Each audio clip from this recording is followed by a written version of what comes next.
หน่วยที่สองกินเบาๆกินเพื่อสุขภาพบ่หักห้อมไล่อยากจะมาปอกแบบใหม่เดี๋ยวมันจะเด้ออยู่บ้านนอกบ้านหน้าหาท่งมือใส่ก็บ่มีใส่แต่ผ้ากับมีดวิธีปอกเขาเรียนแบบที่สองของใหญ่แล้วก็หน่วยที่สองเอามาลุ้นนำกันจะมีบัวไล่ปันใด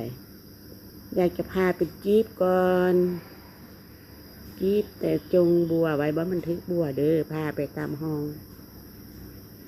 พาไซมันออกแล้วก็มาป้าทางกลางป้าทางกลางเบอร์มันจะมีบัวว้าว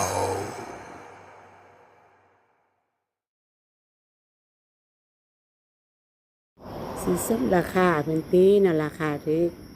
เอาบัวตัวนี้มันสิมีบ่เนี่ยพี่น้องว่าเอา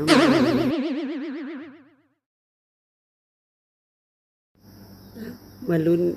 ซ่องบัวสุดท้ายมันจะเป็นยังไงลองมาดูกันยัง